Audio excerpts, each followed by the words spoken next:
Okay, so I grow a lot of my vegetables hydroponically. I started with tomatoes and other vegetables that were easy to grow in hydroponics. And now this is a beefsteak tomato that has exceeded the height from the bucket, exceeded the height beyond my shade screen.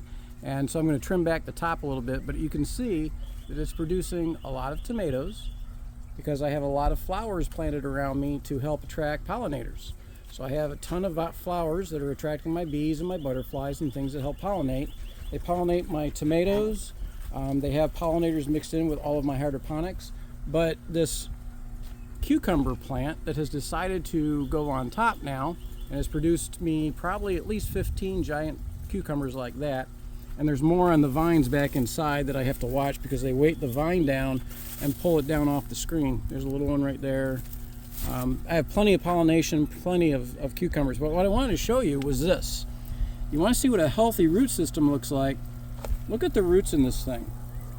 It gets plenty of oxygen, it's got an aeration system in it, it gets fertilized once every 30 days or so, and this plant has been here now since the beginning of this planting season this year, and you can see it looks like it needs help. It's actually doing very well. Leaves get yellowing, leaves get leaf miners. These are leaf miners on this leaf. They're not going to kill my plant, they're fine. I get a little bit of powdery mildew and some other things towards the end of the season because of the heat. But people always panic when they see a yellow leaf or they see a leaf that's got problems. Folks, plants live and die just like we do, and they get diseases and things like that, but not all of the diseases or all of the problems are fatal to your plants. This plant is still producing, it's still growing. I get plenty of pollinators in here.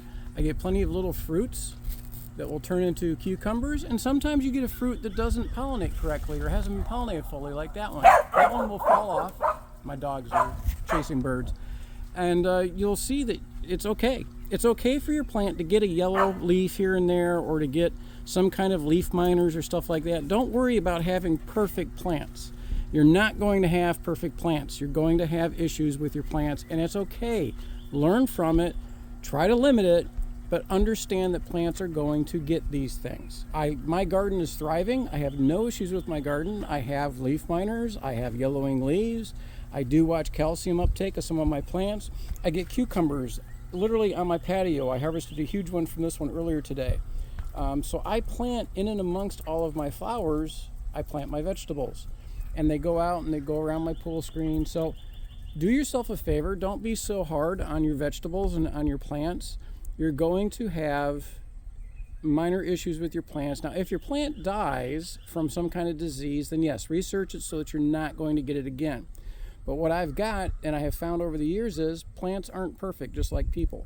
So don't panic, research, do your best, and your plants will produce for you.